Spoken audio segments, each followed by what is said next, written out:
right, ladies and gentlemen, would you please put your hands together for Clyde Lewis, Ground Zero Lounge.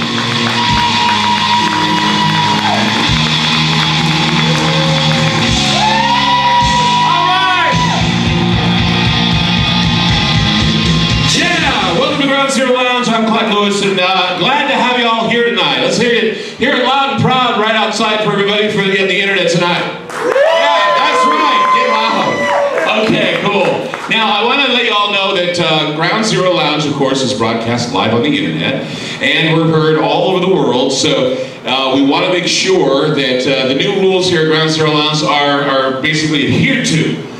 What you need to do is, no matter what goes on, if you like what you hear, applaud really loud. If you don't like what you hear, you can boo, you can hiss, you can do whatever you want. Or you can come up to this microphone here, or you can come up to that microphone there. And it's really cool, we have two people on the microphone, so they can debate. And so that's what we're doing, is we're wanting you to get up and speak your mind. We want you to talk. We want you to be loud. We want everybody to hear you, so let's take a test. How loud can you get for everybody on the internet? Good. All right, so tonight, I have so many things I want to talk about. And so I'm going to take a poll, okay? How many people tonight want to hear paranormal? How many people want to hear political? 2 or 3 of you. I guess I could do both, but I got so many things that are happening in the news right now that are so bizarre. And I think I'll start by talking about something paranormal, because I haven't talked paranormal on this stage for a long time, and I think it's about time I should, because something paranormal is going on. And I remember a couple weeks ago I told you that, you know, after July, there's going to be a lot of strange stuff going on in August. And sure enough, August 1st, we had a bridge collapse in Minnesota. Now, I don't know whether or not they've come to a conclusion as to what happened with that bridge. I don't think that there was anything conspiratorial about that bridge collapse. Harmonics. Believe it or not, there's actually a person, Stuart Swerdlow. I don't know if you have, how many people have heard of Stuart Swerdlow? Anybody? By applause? A few people? Stuart Swerdlow is this guy that comes up with all these great ideas and conspiracy theories and strangeness, and he claims that he thinks that the bridge came down with using sonic, I guess, manipulation, that they fired some sort of a ULF or ELF type of weapon onto the bridge and brought it down. Now, I don't know if I believe that, but that's what he says. And what's really odd is that Laura Bush was actually in town the day the bridge came down. So we all know, boo, we all know that whenever Laura Bush is in town, shit happens, right? We all know that.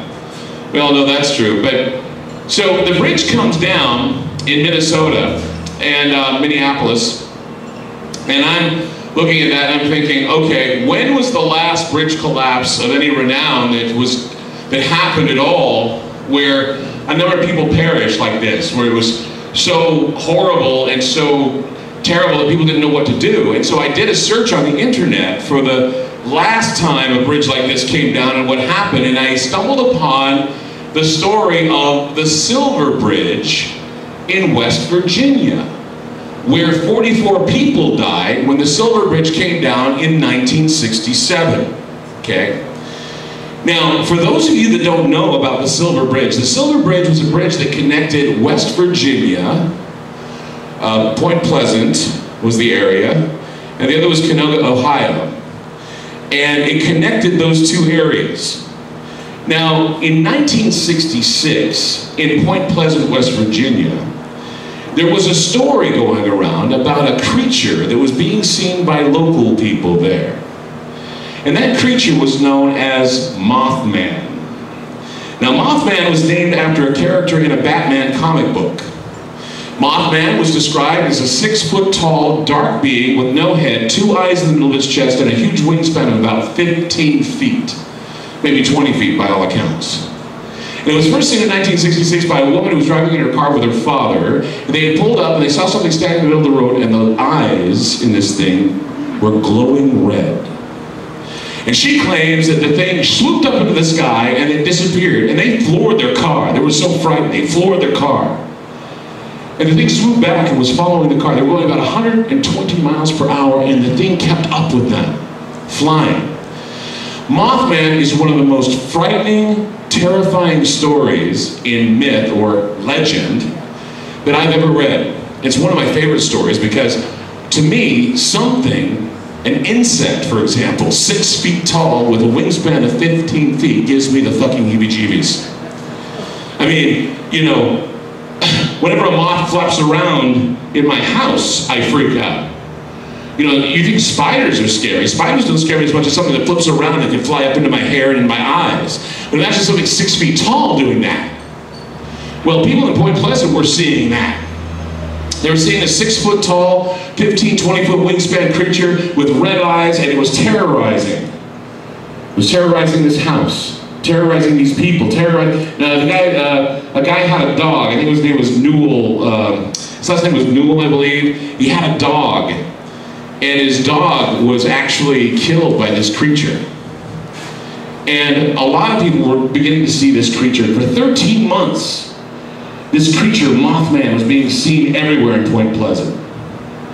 Well, on the 13th month, there was a bridge, the Silver Bridge. The bridge collapsed. What had happened is the 13th pillar, and this is kind of convenient, the 13th pillar on the bridge snapped, and the bridge collapsed, sending 44 people to their deaths. And the frightening part was that a guy by the name of John Keel, who wrote the book, The Mothman Prophecies, was getting a phone call. He'd get phone calls every night from a character who called himself Indrid Cold. And Indrid Cold had this weird voice, and he would say, "Don't go to the bridge." And he'd call him, and he'd say, "Don't go to the bridge, something's gonna happen to the bridge." And the character also said that the Pope was going to be stabbed, that one of the Kennedys was going to be killed. He was giving all these predictions. And many people thought that Indrid Cold and Mothman were the same person. And Keel still, to this day, doesn't know who it is. But there were men in black that would walk around Point Pleasant. And they would walk up to people and tell them, "You didn't see anything." There were a lot of UFOs that were being seen in that area. And then on the 13th month, when that 13th pillar gave way, and that bridge fell into the water, Mothman didn't appear again. And so many of the people there believed that Mothman had something to do with this bridge collapse, because it was like a scary thing, and then with all the tension going on, and with all of the phone calls and the harassment, they thought that Mothman had something to do with this. And then they dug back in history and they found out that there was a chief named Cornstalk who put a curse on West Virginia, saying that whenever this Mothman would appear, whenever this big black bird or thunderbird would appear, that all kinds of disasters would take place. And sure enough, after Mothman appeared and made all these predictions over the phone, allegedly, to John Keel, that Kennedy was going to die, that Robert F. Kennedy was going to die, that all these other things were going to happen, the Pope was going to be stabbed and stuff. People started to believe that when Mothman showed up anywhere, all kinds of scary stuff would happen. And that we would start to see these weird things going on. Well, I sent an email. It was back on July 31st. I sent an email out to a few people, and in it I wrote, "Mothman sighted in San Antonio."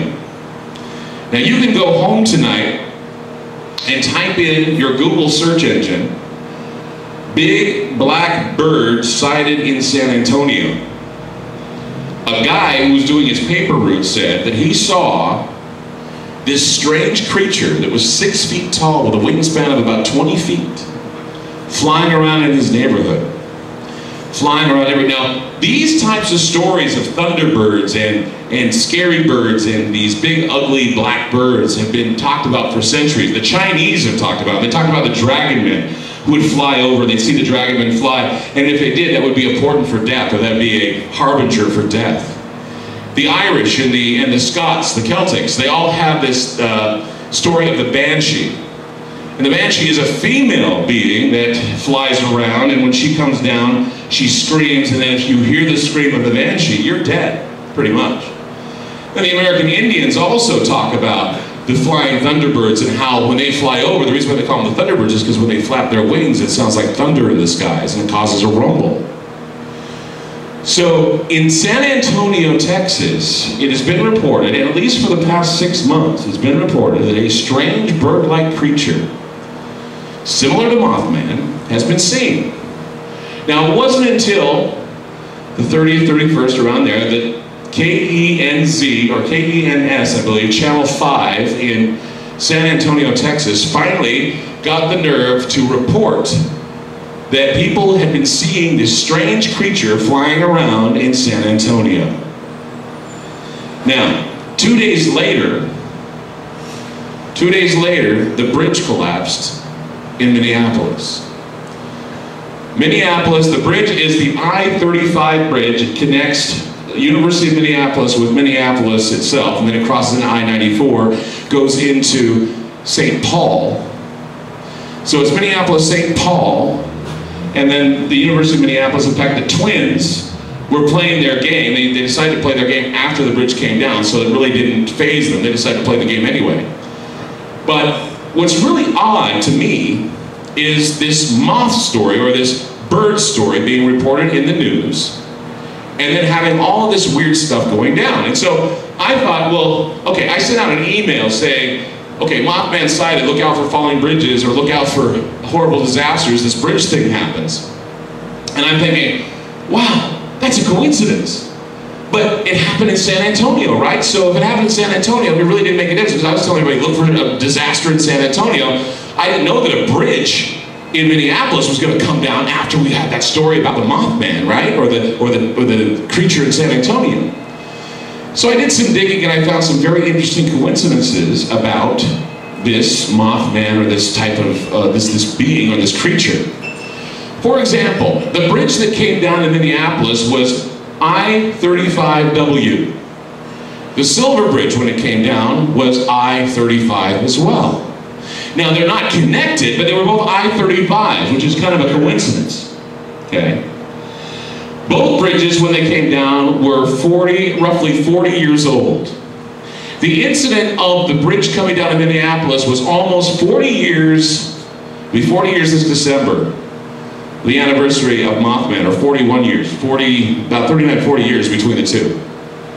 Which goes to show you that, most of the bridges that were erected back then probably have a 40-year lifespan.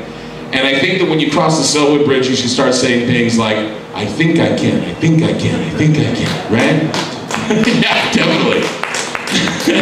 The Selwood Bridge has got, a rating of 0 on a scale of 1 to 100 is safety, 0, and yet people still drive across that bridge. I just want to let you know, 75 feet, you fall into the Willamette River, and then you jump out, your clothes burst into flames. So keep that in mind. Go ahead. Hey, Clyde, was it 39 years between the two bridges? Because 3 times 13 is 39. Really? Think about it. If you said 67, well, I think it was 39 and a half years. 39 to 40 years between the two. I mean, that's pretty close. That is true. Well, okay, and to go once more with Brian, guess what time it happened? It happened on Saturday at 6:05. Saturday is what? The 1st of August. So you got 8-1. What's 8 and 1? What's 6 and 5? 11. It happened in the Twin Cities as opposed to the Twin Towers, right? Isn't that bizarre? 9/11, Twin Cities, Twin Towers. And here's something else that's really weird too. Here's another one. Minneapolis, St. Paul. St. Paul, right? Okay. The bird sighting was in San Antonio, Texas. At least it was reported in San Antonio. St. Anthony, the namesake for San Antonio, St. Anthony is the patron saint of Sao Paulo, and this is what's really odd, it is the patron saint of Sao Paulo, Brazil, St. Paul. When the sightings were going on, something else happened in Sao Paulo, Brazil. A plane crash happened and killed 187 people as the plane had no brakes and slammed into the building there in Sao Paulo. So that disaster happened, a plane crash happened, the bridge collapse happened. So the question I ask is this the Mothman effect? Does a Mothman flapping his wings in San Antonio cause a bridge collapse in Minneapolis? I know, you should laugh at that because that's pretty fucking clever, I think. Don't you? Anyway, go ahead. Just wanted to provide a technical clarification. The Selwood Bridge ranked 2 on a scale out of 100. The bridge that collapsed in Minneapolis ranked 50.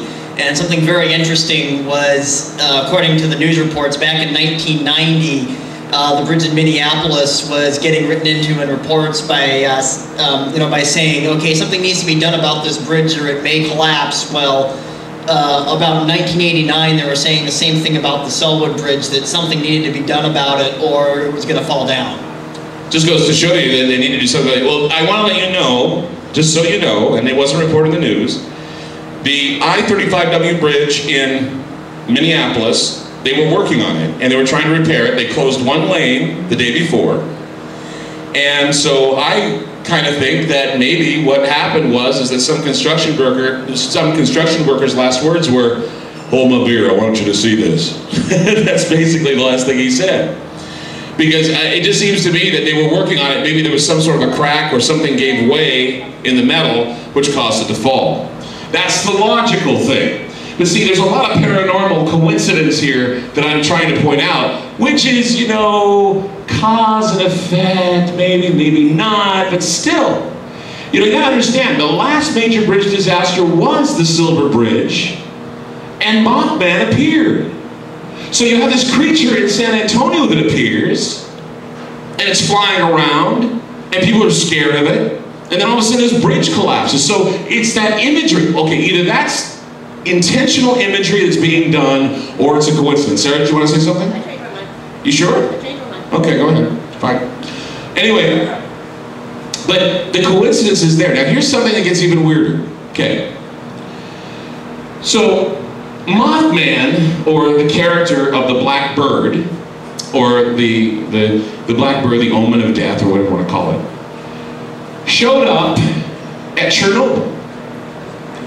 The black bird of Chernobyl, it's a legend that before Chernobyl went up, before it leaked and sent all that radiation everywhere, a lot of workers said that they saw this huge creature with about 6-7 feet tall, with big wings and no head and 2 eyes and the whole thing, flying around Chernobyl before it happened. How many people, and we're talking 6 months of this appearance of this bird in San Antonio, how many people know what happened in Japan recently? There was an earthquake, and the earthquake caused a major leak in a nuclear power plant. Okay? Now, I'm not making this up. This has all been happening during the time that people have been saying they've been seeing this freaking bird creature flying around the earth. And the same bird creature that flew around at the time, maybe, or something similar, flew around at the time during the time of West Virginia's Mothman sightings and the bridge collapse. So here we have another thing. We have the nuclear power plant, the black bird, the nuclear power plant leak. We have the bridge collapse. How many people know what happened in Utah today? Mine collapsed. It was a mine collapse. 6 miners are trapped right now in a Utah mine because of an earthquake that happened there. Now, in 1978, and this is another documented case. In 1978, workers in a mine in Germany went to work, and as they were attempting to get into the mine there, they were met by a being that was 6 feet tall with huge wings, about 20 feet as they say, and they said that the being screamed like it was the voices of 50 people telling them to go away and not to get near the mine. Now they thought it was an apparition of some kind, so they went forward, and the being wouldn't have it. Wouldn't have it. And so that being kept them from going into the mine, and after the being shot up in the sky, a huge ball of flame shot out of the mine, and a big column of smoke went up. And the miners, about 21 of them, said if they hadn't been blocked by that creature, they would have been all dead. So here we have a mine story in Utah around the same time as this icon of a dark bird showing up, or a dark Mothman, or Banshee, or whatever you want to call it. It's weird the way the coincidences seem to come together. Now, they may not be related, and I fully admit this.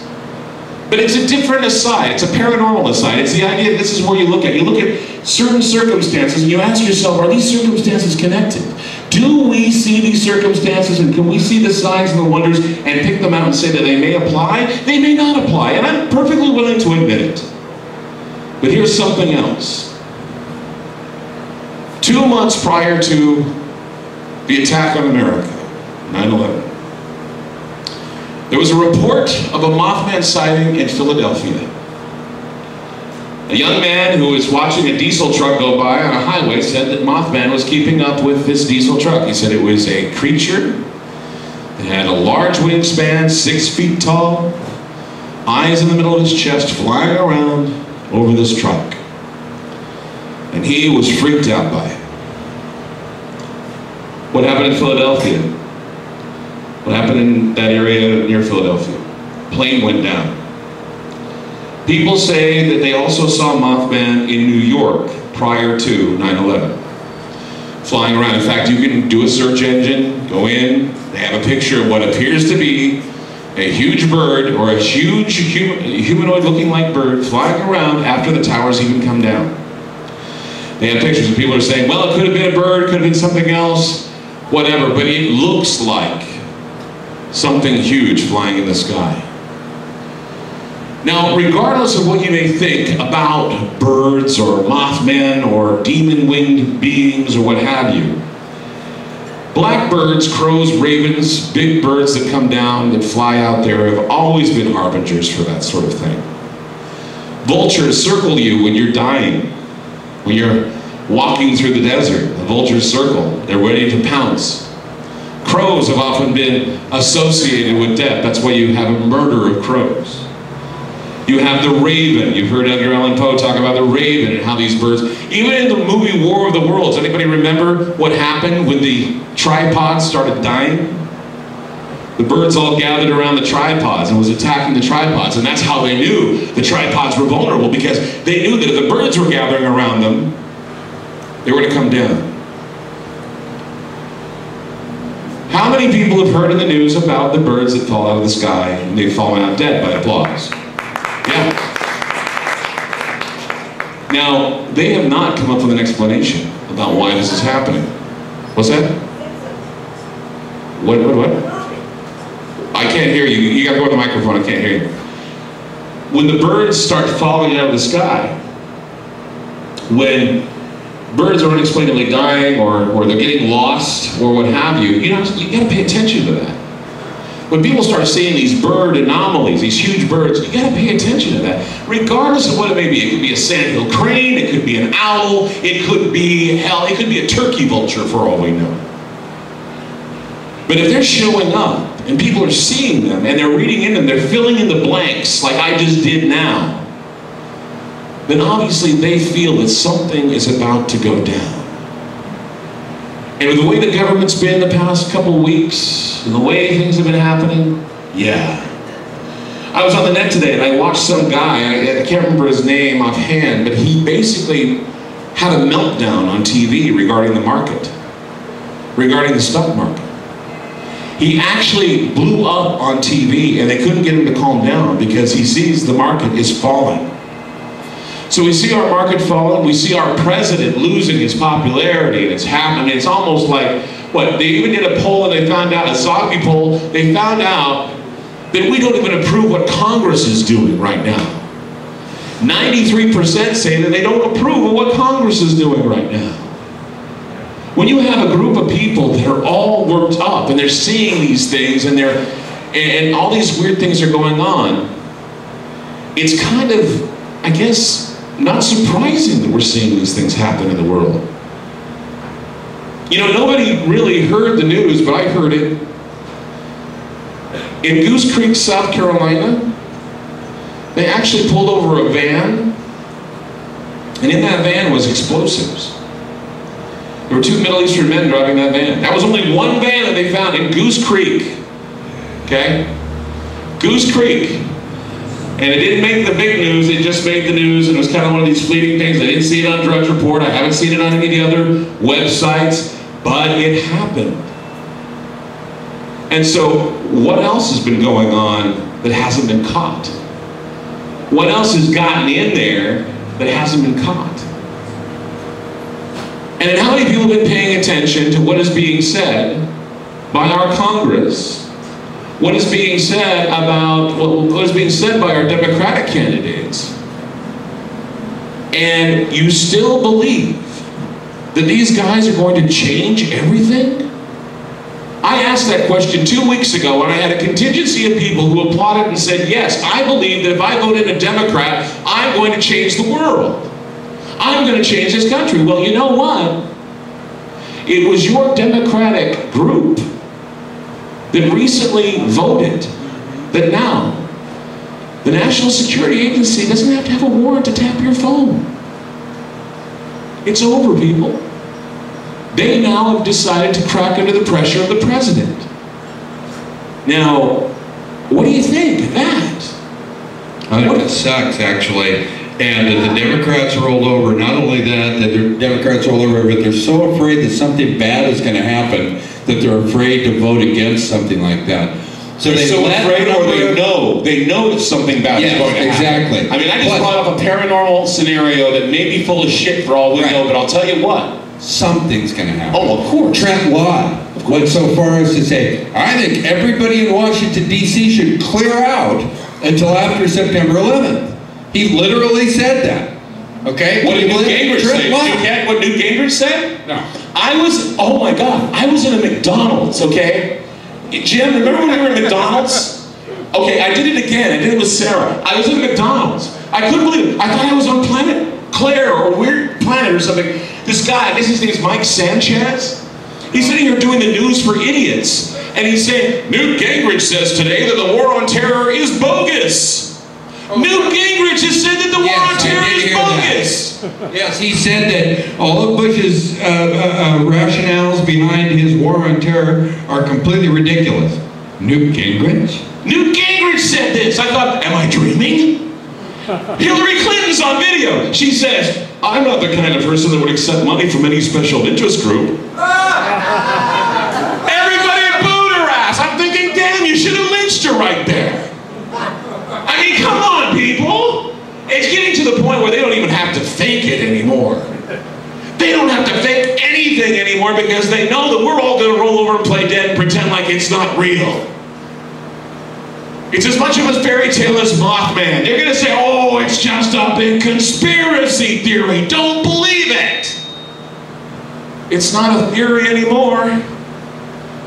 It's all conspiracy. It's not theory anymore. And every stupid parallel that I can draw together, every little dot that I can connect cannot bring the entire picture into view. Why? Because they're continually creating more dots and more numbers to connect till you get to a point where you're confused about what's going on. And you don't know who's who and whose side's on what and what. It's like taking a bridge and removing it so that you can't cross from right to left to whatever.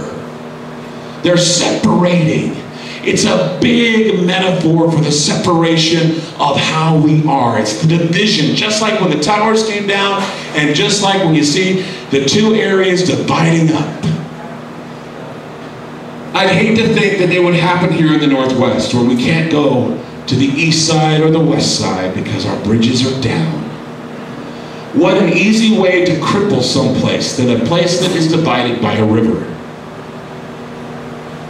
And it can happen. Everything is pretext for what the big dance is going to be. We here at Ground Zero on this stage were telling you that August would be the time of all this strange shit going down. Who was to know that a bridge would come down? Who was to know that we see strange things flying in the skies of San Antonio?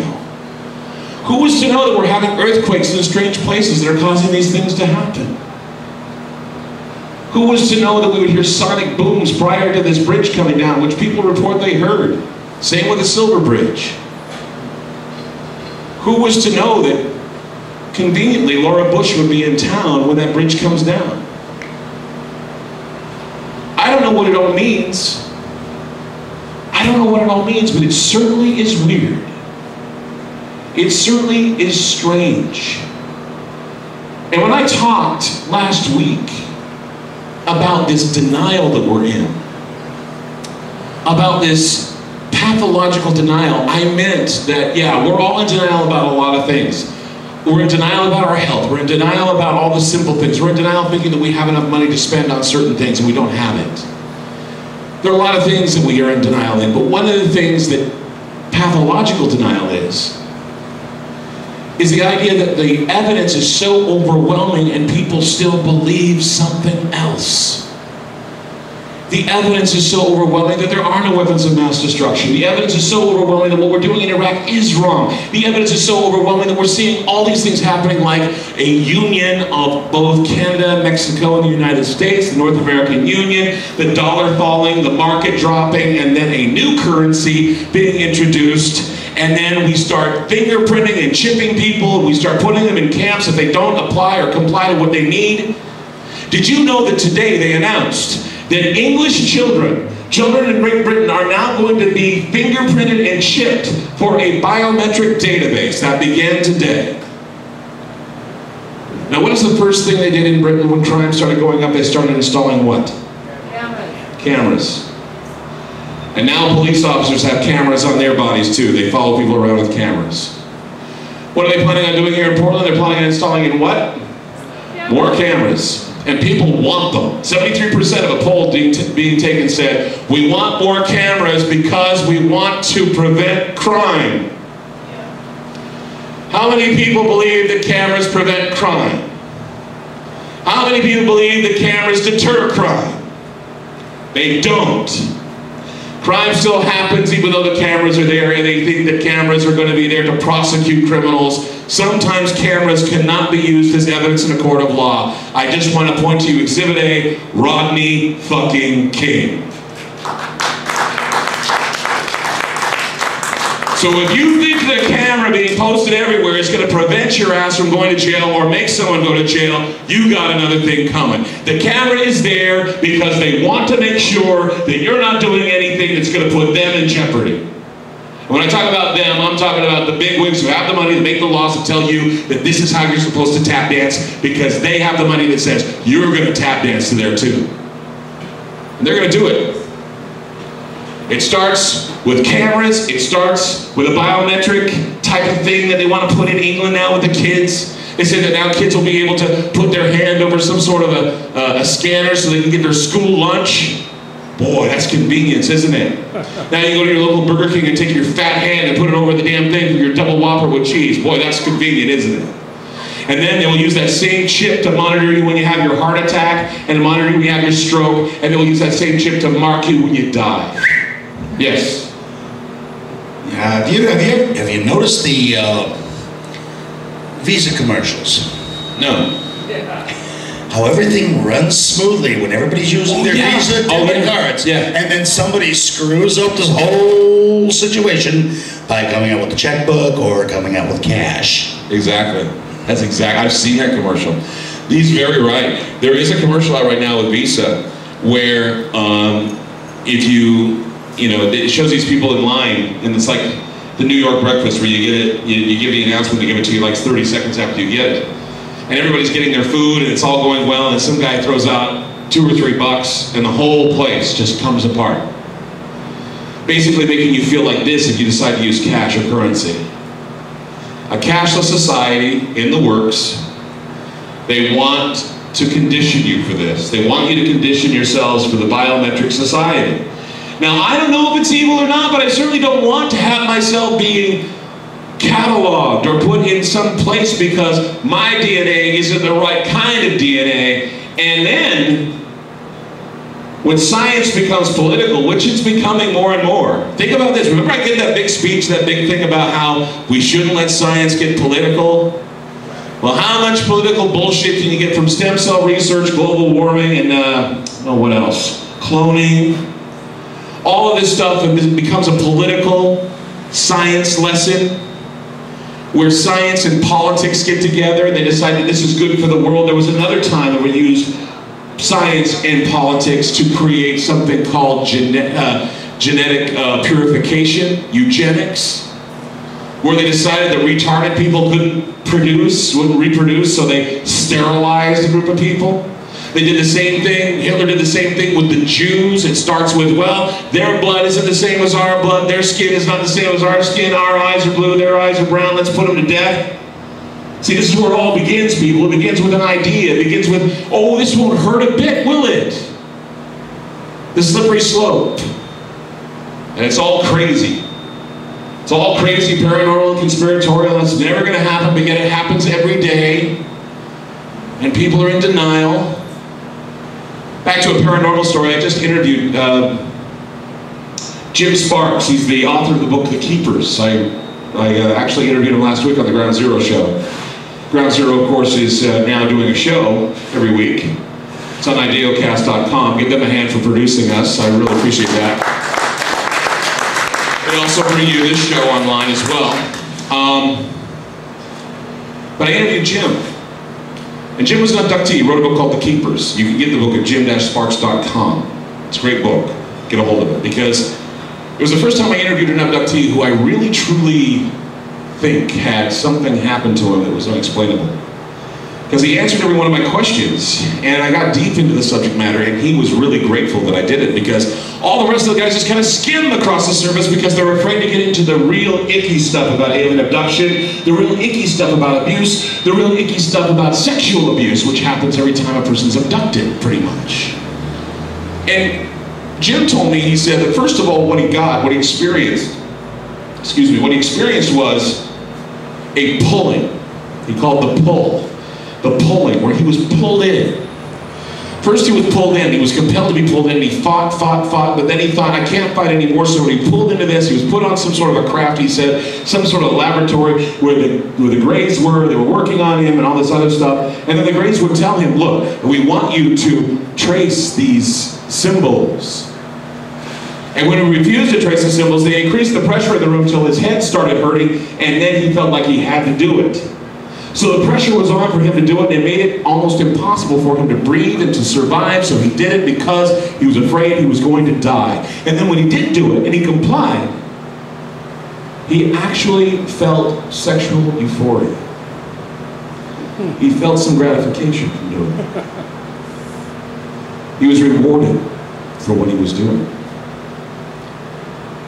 And then it got to the point where, from being a person who was against it, person who was against his being abducted, he started liking it. He started to accept it. He started to realize it was for his own good to comply. And he started to realize that this is what he had to do. Now, if you were to take his metaphoric journey into abduction, into abuse, and into whatever it was he had to do with the message that the aliens gave him to tell the world, take a look at ourselves as a whole here in the United States of America. I use paranormal metaphor to try and convey a message, and this is what I'm doing tonight. But take a look at what we are here in the United States of America. Most of us feel like referees in a gang rape. We stand on the sidelines and we watch as we are bent over constantly, and we are raped every day, and many of us are too frightened to say anything about it. We are too frightened to move, we're too frightened to step out of line because we're afraid we're either going to lose our jobs, lose our minds, or lose our families, because we have allowed them to have that much power. So what we need to do is we need to slowly get that power back. Even if it's by spoonful, we need to get that power back. Otherwise, we're going to find ourselves in something called Stockholm Syndrome, where we're going to sympathize with those who are enslaving us. And I think, and I'm not, and I may not make any friends saying this, but I have a feeling that Stockholm Syndrome is taking hold right now. And it's got us to the point where we start saying things like, anything could be better than what we have now. Anything could be better than George Bush, regardless of who it might be, regardless of what they might say. Barack Obama, let's go and invade Pakistan.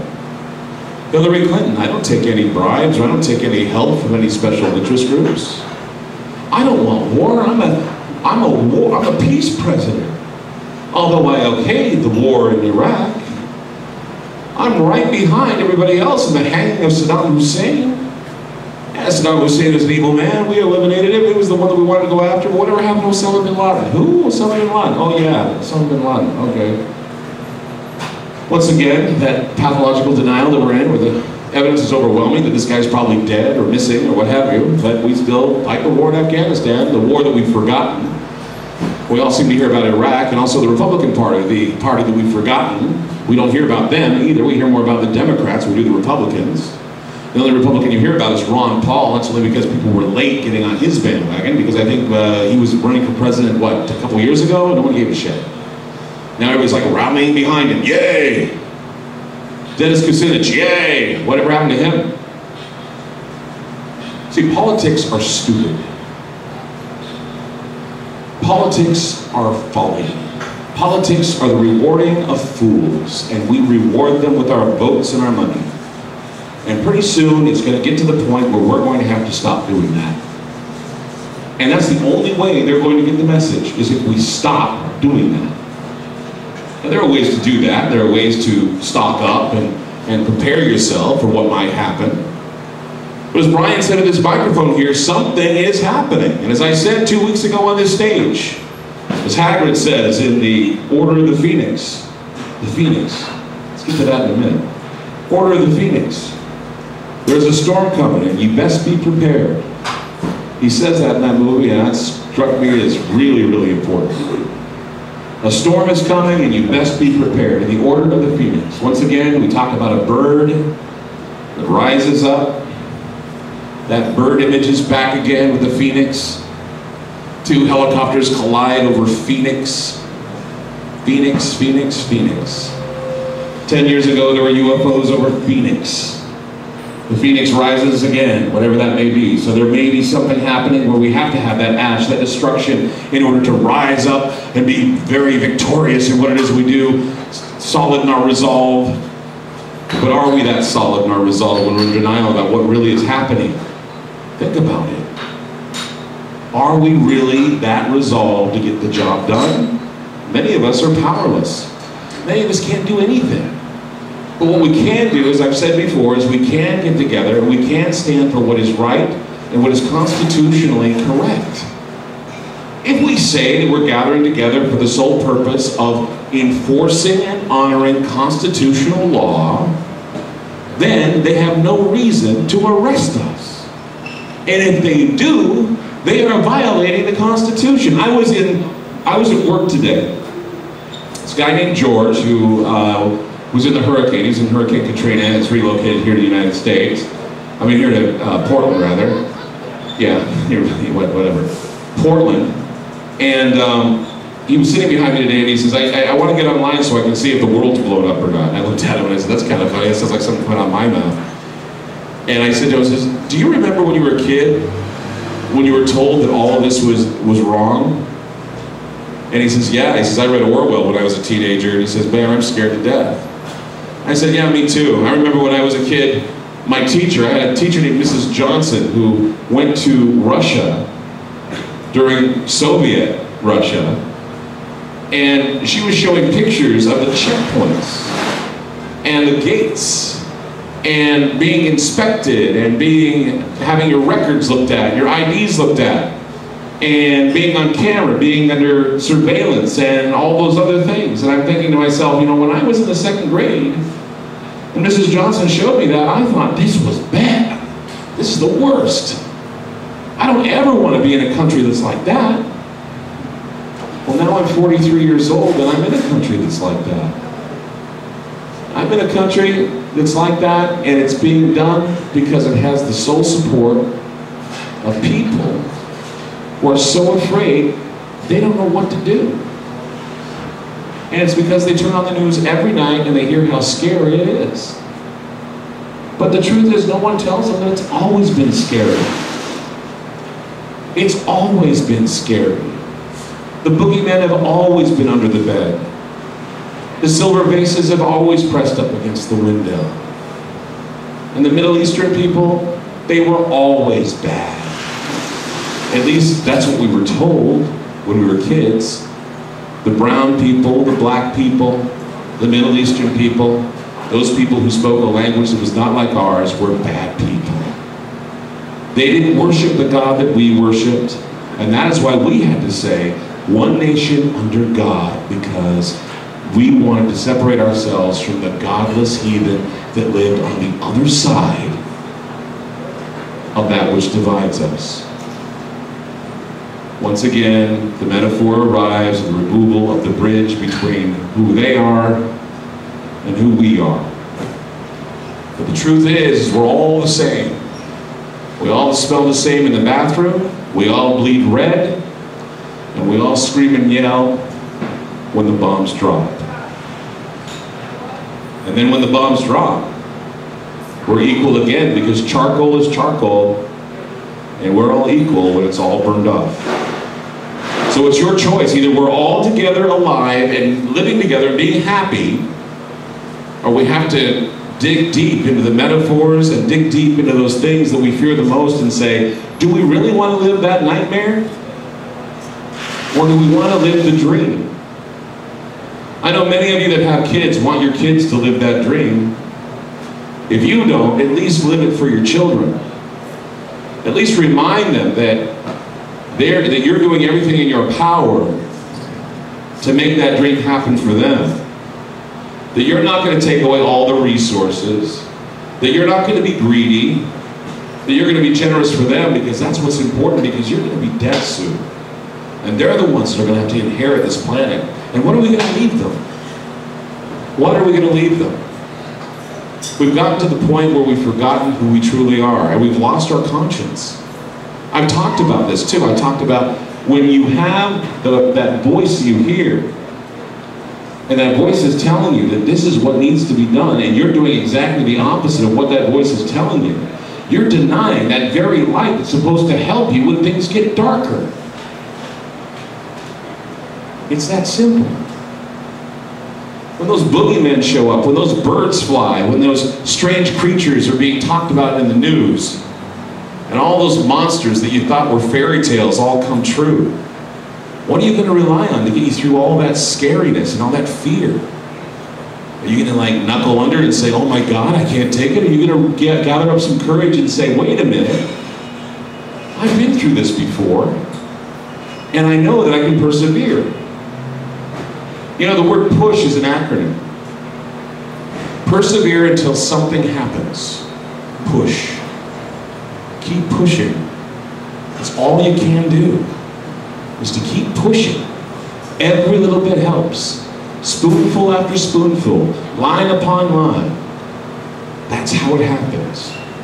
It doesn't happen overnight, and we can't get into bickering and fighting amongst each other. One of the things I wanted to point out is, there was a journalist that was killed in California because of some things that he said. Somebody didn't like him, so they killed him. I've been noticing that people who have been speaking out about certain things within the 9/11 movement and several other splinter groups that want to say that the government was completely at fault, and this is right, and this is right, planes didn't go into the Pentagon, you know, the towers were all a chroma key background, that kind of shit, and people criticize it. Now they're getting their phone numbers being put on the internet, and they're being harassed. Now this reminds me of what the neocons did back when they said you're either with us or against us. Now, how many people know about what Robert Anton Wilson had said about the more we talk about them and the more we point out their flaws, the more we can become like them? How many people remember what Pogo said? We have seen the enemy, and he is us. Now, if we want to make that come to pass, then we have to continue being in the denial that we've been in. We have to continue to ignore our conscience, and we have to continue to ignore the signs that have been placed for us, no matter how crazy they may sound. I admit that sometimes when I come on this stage, I sound as mad as I have it, but you know what? I don't care. You know why? Because most of the time when I come up with shit, it comes true. It always has. And people go, oh, Clyde, you called it. And I go, yeah, I know. I'm always surprised, too. It never stops surprising me at how I can call it sometimes with some of the weirdest shit, some of the weirdest dot connecting. But I know, and I think all of you feel it. I think it's right there in your gut, like Chernoff says. I know and I feel that something is afoot. And it's hard to get ahead when something is afoot. Keep that in mind. Yes, exactly. It's hard to get ahead when something is afoot. So keep your ear to the ground, look up into the sky, listen for what is being said, and if you hear of anything that is not righteous, that's injustice, speak your mind. Many of you tonight, I mean, we got microphones up here. I don't know why no one's getting up and talking about what's going on in their world, because we do have some time to do that. I mean, I'm up here, you know, ranting and raving and talking, and I probably got y'all stunned, but I mean, is there anything that you experienced in the past week or have heard or talked about within your groups where you want to express what's happening? There you are. Hello, Doug. Hey, I just wanted to, I can't do the whole line that he said, but I'll have to paraphrase it. There was a politician back in 1838 who said that we don't have to worry, Americans, we don't have to worry about an overseas giant coming into America and invading us and destroying us. All we have to worry about is dying by suicide, killing ourselves based on our beliefs. That politician's name was Abraham Lincoln, and it had nothing to do with running for president. It was in 1838. He just had the vision to believe in the land and to believe in the people. So, I mean, if we believe in ourselves, then you know, we shouldn't die by suicide, which is our biggest fear, and that shouldn't happen. Shouldn't happen. Give them a hand. Great. Wake up, people. You got to be loud out here. And let people know that you're out there, because we're on the internet and people need to hear you. Go ahead. Well, I know I've been up already tonight, but I really think a lot of it is, with everything going on, this almost sounds like an end-of-the-month recap show, but it's only the 6th today. I know when people listen to it online, it'll probably be a little later in the month, but just everything that's gone on is just like, wow, this is still the beginning of the month.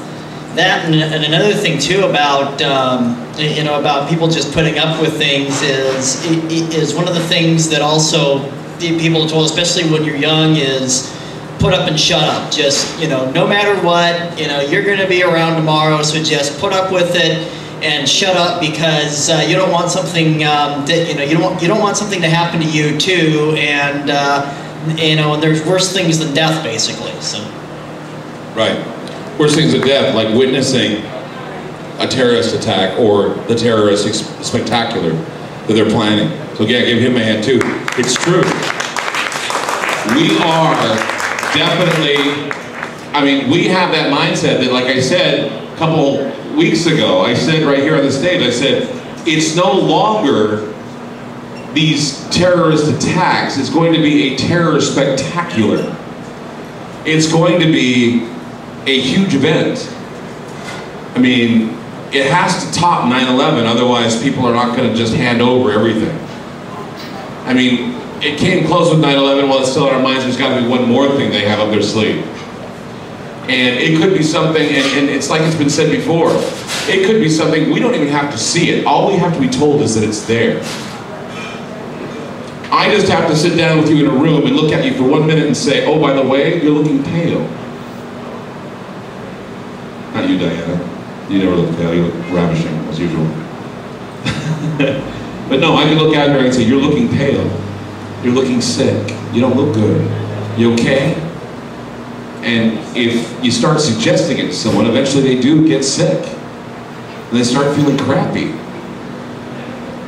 And they can do the same thing to you. They can say, hey, there's a disease out there that can kill you. People run to the hospitals. They get exposed to all these other people who are sick. Pandemonium takes place. What about the bird flu? That was a test, wasn't it? Birds. Ooh, here we go again. Birds. All these memes that they're putting through your head. All these things that you're picking up on. Trigger words, trigger phrases. All these images that can be painted by a few words. These things are sigils. These things are powerful. They're empowered. That's what the wizards and the magicians used to use back in the medieval times. Things that would stick in your head and that you would live with them. Remember back in the Halloween days, I was giving you the imagery of the death base and all that, and people said I started seeing it everywhere. I did that because I wanted to prove to you that it could be done. That was placed in your neurological grid and you saw it. In fact, gosh, a number of people said they saw it in their cars, they saw it on billboards. The number 23, they did it with the movie number 23. 23 in your neurological grid, you start seeing it everywhere. All they do is they plant just one seed because they know that you can count the seeds in a single apple, but you can't count the apples from a single seed. They know that whatever seeds they plant can generate whatever noxious weed or noxious element. They can create that, grow it, cultivate it, and immediately we become a sick, divided nation, and a sick and divided nation can be conquered, even by your own government. And they're supposed to protect you. Oh, they'll protect you all right. They'll put a wall around you, and they'll keep you there, and they'll keep you there until they decide to either kill you or put you to work. Arbeit macht frei. What do you think of that? Work will make you free. Work will make you free. That's right. Anyway, just want to let you know that Ground Zero is heard on ideocast.com. You can go there and hear these shows. There's also Ground Zero Continued you can hear. We do a show now every week. Ground Zero's back on the air. We're doing shows every week. We try to do as many as we can. Coming up on, I believe, the 20th of August, we are going to have the movie A Day Called X, which is a film that was produced and was shown at the Longbaugh Film Festival about this show. It features Jim Klingon, Kaylin the Klingon, also Betsy, Miss Gorgon from 2005. We're going to be showing it here, and the band The Epoxies, which will be playing here at Dantes on the 24th. So be listening because we're going to give you details about what's going to happen. Hopefully, we're going to have both Betsy and Jim come and perform here, and it'll be a great time. It'll be just like a little get-together where we all drink and have some good memories with the film. But in the meantime, check us out on ideocast.com. Karaoke from Hell is up next. Good night from Ground Zero Lounge.